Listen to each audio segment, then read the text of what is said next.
koalisi Indonesia Maju yang terdiri dari 8 partai politik, yaitu Partai Golongan Karya, Partai Amanat Nasional, Partai Demokrat, Partai Gerindra, Partai Gelora, Partai Bulan Bintang, Partai Garda Republik, dan Partai Prima, yang dihadiri lengkap oleh ketua umum masing-masing dan sekretaris jenderal masing-masing.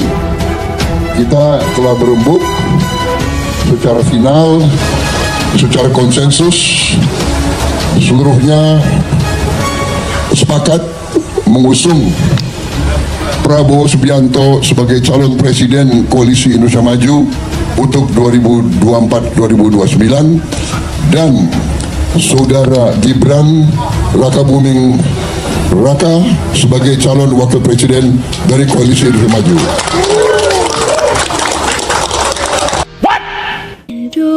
Indonesia tanah air beta pusaka abadi nan jaya. Saya kira itu pengumuman yang sudah tunggu-tunggu. Ini sekaligus adalah deklarasi yang kita sampaikan ke masyarakat umum, dan pada tanggal 25 hari Rabu kita akan daftar di KPU. Demikian, terima kasih. Selesai. Ya, terima kasih. Ya, saya kira tidak perlu ada pertanyaan lagi. Ini keputusan aklamasi bulat dan konsensus, dan kita siap maju untuk Indonesia Maju. Terima kasih.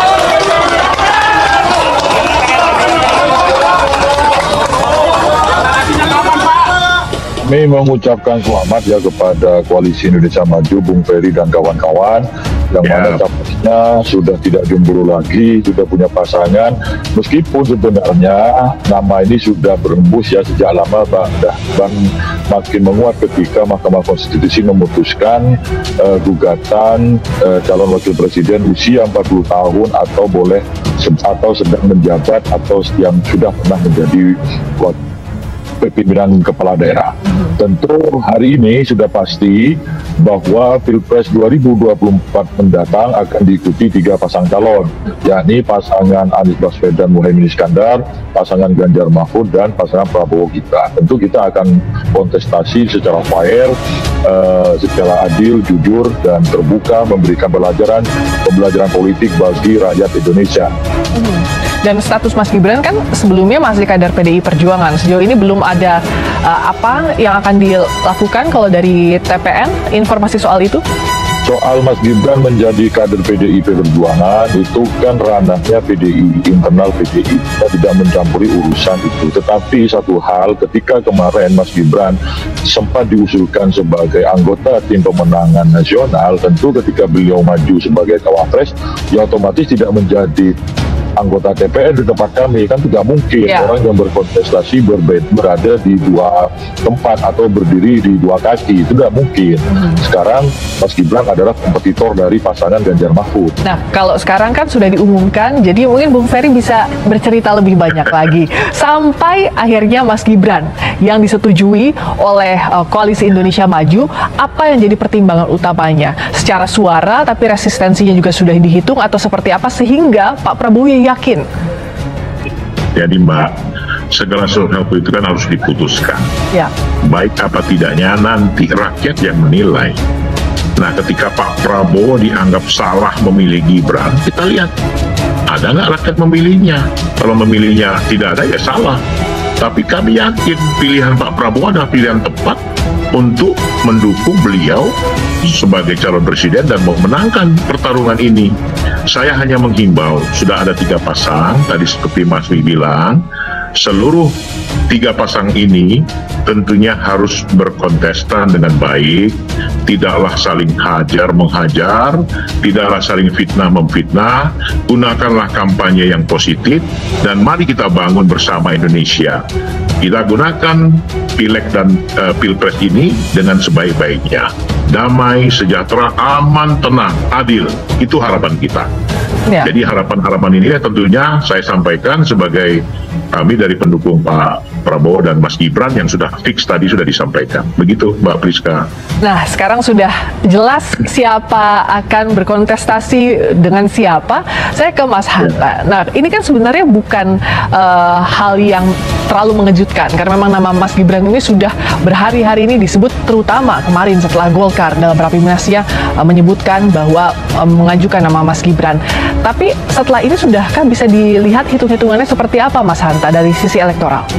Ya, faktor Mas Gibran ini menurut saya dua hal ya. Dia bisa melentingkan, menjadi potensi melentingkan atau melambungkan elektabilitas Pak Prabowo, harus diakui potensinya cukup besar.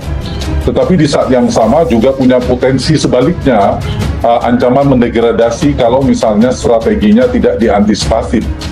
Kenapa saya katakan seperti pisau bermata dua istilahnya, ini bergantung ya, potensi besarnya apa? Ada tiga kekuatan besar Gibran yang berpotensi melentingkan elektabilitas pasangan ini. Ada satu, kita tahu Pak Jokowi, jadi bisa dipisahkan dengan Pak Jokowi tentunya, memiliki tingkat approval rating yang tinggi, kisaran 75-80%, itu potensinya.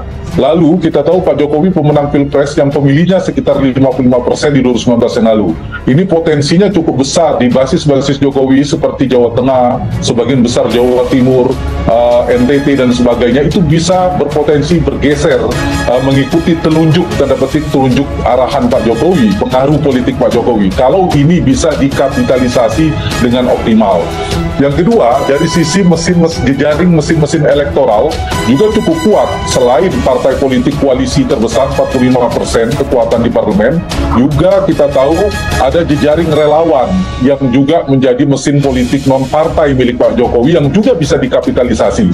Dan kekuatan besar yang ketiga potensinya kita tahu, Pak Presiden Jokowi ketika Pilpres berlangsung adalah panglima tertinggi politik di Republik ini yang memegang kendali fitur-fitur kekuasaan, punya pengaruh politik, punya secara langsung maupun tidak langsung, dan ini punya potensi tentunya.